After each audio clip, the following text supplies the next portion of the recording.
সম্মানিত দর্শক, সরকারের মধ্যে এবং বিরোধী দলের মধ্যে রীতিমতো কাদা ছোড়াছুড়ি চরম পর্যায়ে পৌঁছে গেছে। পর্দার আড়ালে অনেক কিছু হচ্ছে, পর্দার সামনে অনেক কিছু হচ্ছে। গত ২ বছর যেভাবে অর্থাৎ ডক্টর মোহাম্মদ ইউনূসের জমানাতে যেভাবে মনে করা হতো যে এই সরকারটা একটা ট্রানজিশনাল সরকার, দীর্ঘমেয়াদে এই সরকারটি থাকবে না। ফলে সেই সরকারের মধ্যে যে সকল মানুষ ধড়িবাজ ছিলেন, তারা যত পারো আজকের দিনটিকে ব্যবহার করো এবং ইচ্ছেমতো মাল কামাও। সারা জীবন পায়ের উপর পা তুলে বসে বসে খাও, বিদেশে টাকা পাচার করো, সুইস ব্যাংক ভরে ফেলো। এই যে নীতি বা এই অপ্তবাক্য, এটা ডক্টর মোহাম্মদ ইউনূসের জমানাতে যেভাবে চলছিল, একটি নির্বাচিত সরকারের সময়টিতেও ঠিক একই অবস্থা চলছে আরও জঘন্যভাবে। একটি সরকার নির্বাচিত হয়েছে ৫ বছরের জন্য। তারা দেশে গণতন্ত্র পুনঃপ্রতিষ্ঠা করবে। গণতন্ত্রের যে স্কুলগুলো রয়েছে, সেই স্কুলগুলো তারা উন্মুক্ত করে দেবে। গণতন্ত্রের যে সাউন্ডগুলো দরকার, শব্দগুলো দরকার, তাল, লয়, ছন্দ দরকার, সেই জিনিসগুলোকে বা গণতন্ত্রের যে প্রবাহগুলো দরকার, সেই প্রবাহগুলো তারা সচল করবে। কিন্তু সেটা না করে সরকার যা কিছু করছে, প্রায় সবকিছুতেই মনে হচ্ছে যে তারা দীর্ঘমেয়াদী কোনো পরিকল্পনা তারা করছে না। যেমন ধরুন, স্থানীয় সরকারে যে সকল প্রশাসক তারা নিয়োগ করেছেন, এটা তাদের দরকার ছিল না। যদি তারা দীর্ঘমেয়াদে চিন্তা করত যে আমরা নির্বাচন দেব, নির্বাচনে জয়লাভ করব। যারা নির্বাচনে জয়লাভ করবে, আমরা বা আমাদের প্রতিপক্ষ তারা নির্বাচিত হয়ে আসবে। কিন্তু এই অল্প সময়ের মধ্যে দলের বিভিন্ন যারা লোকজন রয়েছেন তাদেরকে প্রশাসক হিসেবে, জেলা প্রশাসক হিসেবে, পৌরসভার প্রশাসক হিসেবে, মানে বিভিন্ন জায়গাতে এরকম হাজার হাজার পদ-পদবীতে বিভিন্ন কর্পোরেশনে, সরকারি অফিসগুলোতে যেভাবে নিয়োগ দেওয়া হয়েছে, চারিদিকে শুধু ছি রব পড়ে যাচ্ছে। একে তো নীতিগতভাবে সরকার এই কাজগুলো করতে পারে না। যদি আপনি গণতন্ত্রে বিশ্বাস করেন, নির্বাচনে বিশ্বাস করেন, একটা নির্বাচিত সরকার কখনো একটি অনির্বাচিত মানুষকে প্রমোট করতে পারে না। এটা হলো ১ম গণতন্ত্রের মৌলনীতি। সেই মৌলনীতিটা সরকার ভঙ্গ করেছে। দ্বিতীয় যে বিষয়গুলো আছে সেটি হলো সরকারের কতগুলো অলংকারিক পদ রয়েছে। সেই অলংকারিক পদ সাধারণত এগুলোকে মানে দলীয় যারা বিভিন্ন সময় সার্ভিস দিয়ে থাকে, দলের বিপদের সময় সাহায্য সহযোগিতা করে থাকে, তাদেরকে উপহার হিসেবে দেয়া হয়। কিন্তু অতীতে আমরা যেগুলো দেখেছি, এই অলংকারিক পদগুলো সবসময় যোগ্য লোকের হাতে দেওয়া হতো। যেমন ধরুন, বাংলাদেশের কিংবদন্তির নাট্যকার, নাট্য অভিনেতা, অধ্যাপক মমতাজ উদ্দিন আহমেদ। মানে তার মতো এতটা জনপ্রিয়, আপনাদের দেখেন টেলিভিশনে মমতাজ উদ্দিন আহমেদের লেখা নাটক, তার অভিনয়, তার শিক্ষা জীবন এক অনন্য ব্যক্তিত্ব। তো এই মানুষটিকে আওয়ামী লীগ সরকার একটি দূতাবাসের ফার্স্ট সেক্রেটারি হিসেবে নিয়োগ দিয়েছিলেন। ফার্স্ট সেক্রেটারি সম্ভবত সিনিয়র সহকারী সচিব, মানে আমাদের ইউনো পদমর্যাদার একজন কর্মকর্তা। তো সেই হিসেবে উনার মতো একজন মানুষ যিনি প্রেসিডেন্ট হওয়ার উপযুক্ত, প্রধানমন্ত্রীও তার ছাত্র, তাকে রাষ্ট্রীয় প্রোটোকলে একজন ইউনো বা এডিসির পদমর্যাদা দিয়ে একজন একটি দূতাবাসে তাকে নিয়োগ দেওয়া হলো। এর কারণ হলো তিনি মুক্তিযুদ্ধের পক্ষে শক্তি, আওয়ামী লীগের সাপোর্টার, এই জন্য তাকে প্রমোট করা হলো। কিন্তু ইনুর জমানাতে আমরা দেখলাম লেদু, গেদু, ধলা, কালা, মানে যাকে তার পছন্দ হয়েছে ডাইরেক্ট সচিব, টিওনো না, ওসি না, ডিসি না, ডাইরেক্ট সচিব, সিনিয়র সচিব, মানে একেবারে ক্যাবিনেট সচিবদের পদমর্যাদায় সচিব, এই হিসাবে তাদেরকে বিভিন্ন জায়গাতে পদায়ন করেছে। ফলে কি হলো, অনেক জায়গাতে দেখা গেল যে রাষ্ট্রদূত এডিশনাল সেক্রেটারি, যিনি মন্ত্রণালয়ের এডিশনাল পদমর্যাদা নিয়ে ধরুন লন্ডন দূতাবাসে বা মালয়েশিয়া দূতাবাসে অথবা দিল্লি হাই কমিশনে কাজ করছেন, বা অনেক ক্ষেত্রে বড়জোর সচিব পদমর্যাদার আছে। একমাত্র মিজানুল কায়েসকে প্রতিমন্ত্রীর পদমর্যাদা দিয়ে ইংল্যান্ডে পাঠানো হয়েছিল। আদার দেন আমাদের যে রাষ্ট্রদূত, অনেক ছোট, ছোট দেশের রাষ্ট্রদূত, এরা ডেপুটি সেক্রেটারি থাকেন, তারপরে জয়েন্ট সেক্রেটারি থাকেন, বড়জোর এডিশনাল সেক্রেটারি, বড়জোর এডিশনাল সেক্রেটারি। তো যেখানে এডিশনাল সেক্রেটারি রাষ্ট্রদূত, সেখানে আপনি একজনকে সচিব পদমর্যাদায় আপনি প্রেস সেক্রেটারি বানিয়ে দিলেন বা প্রেস মিনিস্টার বানিয়ে দিলেন, যে পদে অতীতকালে মমতাজ উদ্দিন আহমেদের মতো মানুষ ছিলেন আওয়ামী লীগ জামানাতে, বা বিএনপির জামানাতে হয়তো এরকম কেউ ছিলেন। তো এই যে ডক্টর মোহাম্মদ ইউনূসের এই কলঙ্কজনক অধ্যায়, মানে সিভিল সার্ভিসটিকে তারা মনে করেছে এটা একটা ছেলের হাতের মোয়া। যে সমস্ত ছেলেরা একটা বিশেষ পরীক্ষায় প্রিলিমিনারিতে পাশ করতে যাবে, এই জন্য তাদের কোনো কোটা চলবে না, মেধা অনুযায়ী তারা পরীক্ষা দেবে, এই দাবিতে যাদের আন্দোলন করেছে তাদেরকে আপনি মিনিস্টার বানিয়ে দিলেন। কোনো সচিব টচিব কিছু দরকার নেই, ডাইরেক্ট মিনিস্টার। তাদের কাউকে কাউকে সচিব বানিয়ে দিলেন, কাউকে কাউকে সিনিয়র সচিব বানিয়ে দিলেন। মানে লঙ্কা কাণ্ড কাকে বলে, গাঁজাখড়ি গল্প আর কাকে বলে। তামিল সিনেমাতেও এই ধরনের ঘটনা ঘটে, যেটা ইউনূস সাহেবের জমানাতে ঘটেছে। এরশাদ জমানাতে তো প্রশ্নই আসে না, শেখ হাসিনা বেগম যে, মানে সব জায়গায় ধারাবাহিকতা ছিল।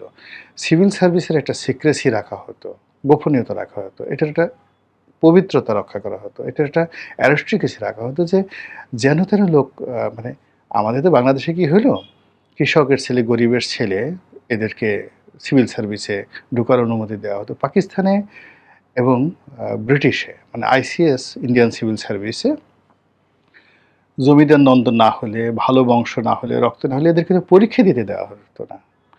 সেইখানে আপনি বঙ্কিমচন্দ্রের মতো মানুষ সিএসপি হতে পারে না, সুভাষচন্দ্র বোসকে সিএসপি হতে হয়েছে। তারপরে সেখানে রবীন্দ্রনাথের ঠাকুর পরিবার থেকে সিএসপি হয়েছে।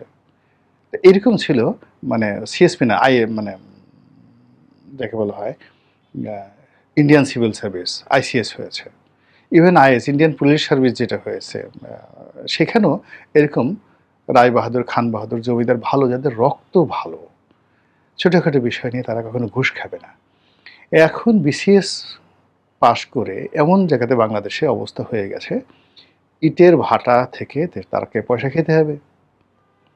তাকে ওই ড্রয়ার খুলে রেখে প্রত্যেকটা এই যে জমির যে এসি ল্যান্ড হিসেবে জমির যে পর্চা, এই পর্চা, মানে একটা পর্চা তুলতে যে টাকা লাগে, এটারও তাকে কমিশন লাগবে।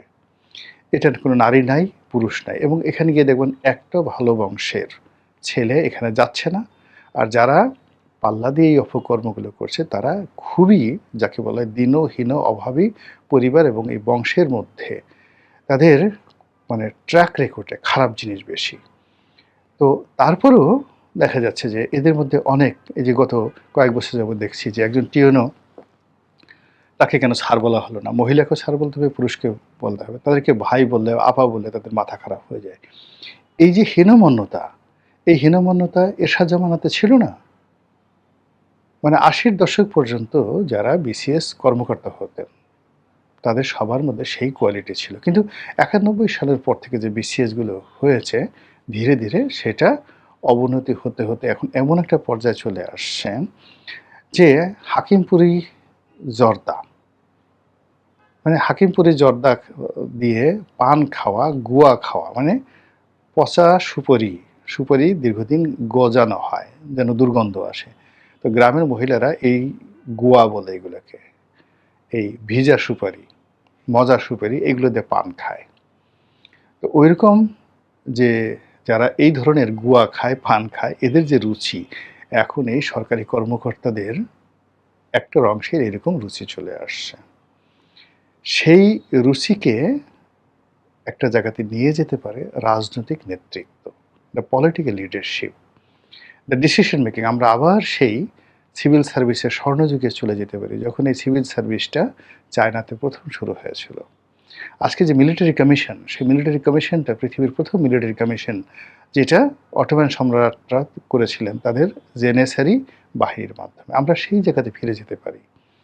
কিন্তু এখন আমরা যেখানে আছি, তার উপরে ইউনূস সরকারের যে রাজনৈতিক সিদ্ধান্ত, মানে ওই যেই গোয়া খাওয়া পরিবার, গোয়া খাওয়া ফ্যামিলি থেকে যে অফিসারগুলো আসছে, তারা প্রথমে চিন্তা করে এই ঘুষ নিয়ে ঢাকা জেলা গ্রামে একটা বাড়ি করা, বাড়ির নাম সেক্রেটারি বাড়ি, বাড়ির নাম জজ বাড়ি, বাড়ির নাম সাহেব বাড়ি, এরকম বিভিন্ন নাম দেয়। এরপরে শহরে একটা অ্যাপার্টমেন্ট কেনা, এরপরে চুরি চামারি করে মরে যাওয়া। এর বাইরে এদের কোনো চিন্তা চেতনা নাই। ঠিক সেই জায়গাটিতে আবার নতুন করে কুঠারাঘাত করে তাদেরকে মানে গোয়া থেকে আরও বাজে জিনিস অভ্যস্ত করে ফেলছে ডক্টর মোহাম্মদ ইউনূসের জামানাতে। এর কারণ হলো যে মানুষগুলো ক্লার্ক হতে পারতো না, যে মানুষগুলো ইউডিসি আপার ডিভিশনাল ক্লার্ক বা এলডিসি লোয়ার ডিভিশনাল ক্লার্ক, একটা সময় যারা ওই শর্ট হ্যান্ড লিখতেন আর যারা টাইপ করতেন, এদের মধ্যে দুটো গ্রেড ছিল, নিম্নমান কারণিক আর উচ্চমান সহকারী, উচ্চমান কেরানি। তো এই কেরানি হওয়ার যাদের যোগ্যতা ছিল না, এমন সব মানুষকে একেবারে সরাসরি সচিব বানিয়ে দেওয়া হয়েছে, এবং সেটা এই জমানাতেও চলছে। মানে তারেক রহমান সাহেবের জমানাতেও এই জিনিসগুলো চলছে, এবং অবাক করার ব্যাপার হলো ইউনূস জমানার চেয়ে খারাপভাবে চলছে। ইউনূস সাহেব যাদেরকে ধরেন নিয়োগ দিয়েছিলেন, তাদের যে খারাপ মান ছিল, তার চেয়েতেও বর্তমানে যাদেরকে নিয়োগ দেওয়া হয়েছে তাদেরকে লোকজন আরও খারাপ বলছে। এই গেল একটা। অর্থাৎ আপনার রাজনৈতিক অফিসগুলোতে প্রশাসক দিলেন, বিভিন্ন জায়গাতে এই ধরনের অলংকারিক যে পদগুলো, এগুলো কলঙ্কিত করে দিলেন। আর সবশেষ হলো বিভিন্ন জায়গাতে বিভিন্ন মহিলা নিয়োগ দেওয়া হয়েছে। এরা বিগত যৌবনা, এদের যখন যৌবন ছিল, এদের সেই যৌবনকে তারা ভালো কাজে ব্যবহার করেছে, কোনো শয়তানও এই সাক্ষী দিতে পারবে না। পুরো আমরা যেটাকে চামড়ার ব্যবসা বলি, আমরা যেটাকে যা কিছু বলি, এইরকম মানে যৌবনকাল যারা বিভিন্ন মন্দ কাজে ব্যবহার করেছেন, এবং সেই মন্দ কাজে ব্যবহার করে আবার তারা সেই রাজনীতির হাতিয়ার রূপে, হানি ট্র্যাপের যাকে বলা হয় ইনস্ট্রুমেন্ট রূপে, তারা বিভিন্ন রাজনৈতিক নেতার প্রমোদ বালিকা রূপে, অঙ্গলেহনকারী রূপে তারা যে প্রতিষ্ঠিত পেয়েছে, এরকম বদনাম যাদের আছে, বহু মানুষের বদনাম আছে। এই বদনামের মেয়েগুলো আওয়ামী লীগ জমানাতে যাদের এই বদনাম ছিল, তাদেরকে যেভাবে বসানো যায়নি, তারা শুধুমাত্র নেতার সাথে ঘুরেছে, ব্যবসা বাণিজ্য করেছে, বড় জোর অন্য কোনো জায়গাতে গেছে। কিন্তু রাষ্ট্রের এক্সিকিউটিভ পদগুলোতে এখন এইরকম বিগত যৌবনাদের যাকে বলা হয় উন্মাদনা শুরু হয়ে গেছে। এতে করে হয় কি, চারিদিকে শুধু ছি, যোগ্যতা অযোগ্যতা, চেহারা, মানে এগুলো কোনো ব্যাপারই আসছে না। এই সমস্ত জিনিস হলো কি আল্লাহর গজব ডেকে নিয়ে আসে। আপনি যখন মানে যে কোনো সমাজের সর্বজন স্বীকৃত একজন মন্দ পুরুষ বা নারী, সর্বজন স্বীকৃত একটা মন্দ পশু, আপনি সেটাকে নিয়ে নাচানাচি করবেন, সবার সামনে বসিয়ে দেবেন। আপনি সিংহাসনে বসেন, পাশে একটা শুয়োর বসায় দিচ্ছেন, সেই অ্যানিম্যাল ফার্মের মতো, এবং তার ডেজিগনেশন দিয়ে দিলেন, যে কোনো একটা বললেন যে এটার ডেজিগনেশন হলো সচিব। জাস্ট অ্যানিম্যাল ফার্মে একটা মেজর আছে না, শুয়োর মেজর, ওইরকম আপনি দিয়ে দিলেন। এটা নাটক সিনেমায় সম্ভব, রাষ্ট্র পরিচালনা সম্ভব। রাষ্ট্র পরিচালনা এই ধরনের পাগলামি ইয়াজিদ ইবনে মুয়াবিয়া করেছিল।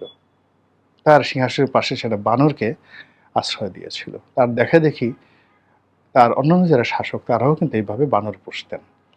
ফলে কি হতো, সেই সাম্রাজ্য ধ্বংস হয়েছে, সম্রাট ধ্বংস হয়েছে, খলিফা ধ্বংস হয়েছে, এবং পৃথিবীতে এই পম্পেই নগরীর মতো, যখন এখানে এই ধরনের যাকে বলা হয় সেক্সুয়াল ভায়োলেন্স, আপনি আপনার প্রমোদ সঙ্গীকে আপনি রাষ্ট্রীয় মর্যাদা দিতে চাইবেন, আপনি জনগণের মাথার উপর চাপিয়ে দিবেন, সেটা আপনার পদ বালক হোক, মানে আপনি যদি সমকামী হন, আলাউদ্দিন খিলজির এরকম একজন সমকামী ছিল, জহিরুদ্দিন বাবরেরও ছিল, কিন্তু তাদেরকে আলাউদ্দিন খিলজি পদ দিয়েছেন, যে মালিক কাফুর বলা হয়। মালিক কাফুর হিজড়া ছিলেন, এবং তার সঙ্গে তার একটা সম্পর্ক ছিল।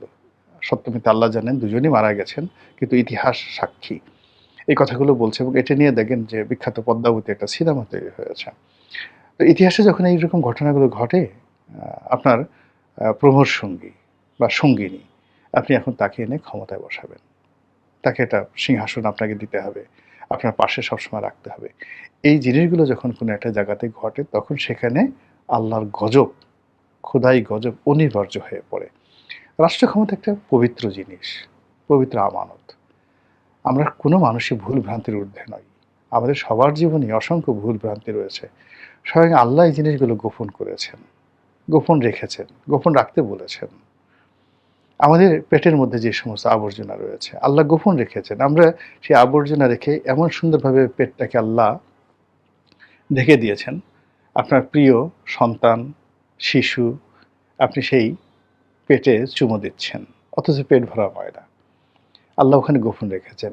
কাজেই আপনার কিছু, কিছু বিষয় বা অনেকের অনেকগুলো বিষয় আছে। সেই বিষয়গুলো একান্ত ড্রয়িং রুমে, ব্যক্তিগত জীবনে বা যেই জিনিস বাইজিখানাতে সুন্দর মানায়, যে জিনিস 5 স্টারে হোটেলের কোনো বালাখানাতে মানায়, সেখানে আপনি তাকে এনে জনগণের উপর বসিয়ে দিবেন।